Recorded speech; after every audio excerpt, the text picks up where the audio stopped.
राधे राधे। आप सबसे सुनाने जा रहे हैं आप सबको एक चुटकुला सा उठान गीत। कैसे लगे गाना कमेंट बॉक्स में आप सब लिखकर बताना। वीडियो अच्छा लगे तो लाइक करना, सब्सक्राइब करना, ज़्यादा से ज़्यादा शेयर करना। हमारे चैनल पे नए हो तो सब्सक्राइब कर ले। सभी से राधे राधे। साँझे हवा डोलै सवेरे खिड़की से, साँझे हवा डोलै सवेरे खिड़की से, रात हवा आबै सैया के जुल्फी से, रात हवा आबै सैया के जुल्फी से, साँझे हवा डोलै सवेरे खिड़की से, साँझे हवा डोलै सवेरे खिड़की से, रात हवा आबै सैया के जुल्फी से, रात हवा आबै सैया के जुल्फी से। हे हो सास रानी देवता मनाई दा, हे हो सास रानी देवता मनाई दा, हाल हुआ जियराब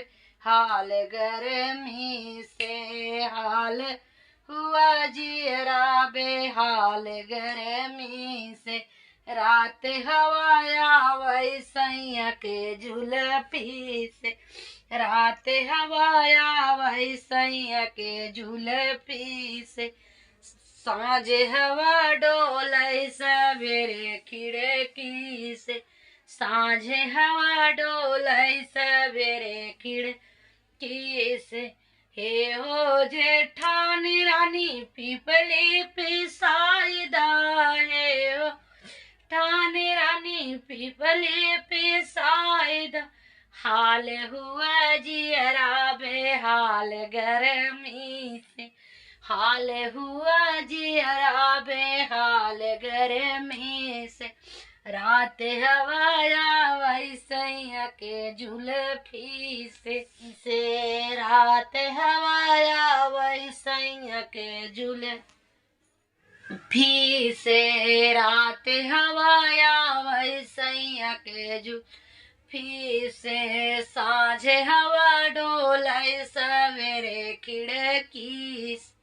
हे हो ननद रानी कजरा लगाई दा, हे हो ननद रानी कजरा लगाई दा, हाल हुआ जियरा बेहाल गर्मी से, हाल हुआ जियरा बेहाल गर्मी से, रात हवा आबै सैया के जुल्फी से, रात हवा आबै सैया के जुल्फी से, साँझे हवा डोले सवेरे खिड़की से, साँझे हवा डोले सवेरे खिड़की। हे हो गोतिन सब मंगल गवाई, आहे हो गोतिन सब मंगल गवाई दा, हाल हुआ जियरा बेहाल गर्मी से, हाल हुआ जियरा बेहाल गर्मी से, रात हवा आबै सैया के जुल्फी से, रात हवा आबै सैया के जुल्फी से, साँझे हवा डोले सवेरे खिड़की से, साँझे हवा डोले सवेरे खिड़की से, रात हवा आबै सैया के जुल्फी से, रात हवा आबै सैया के जुल्फी से।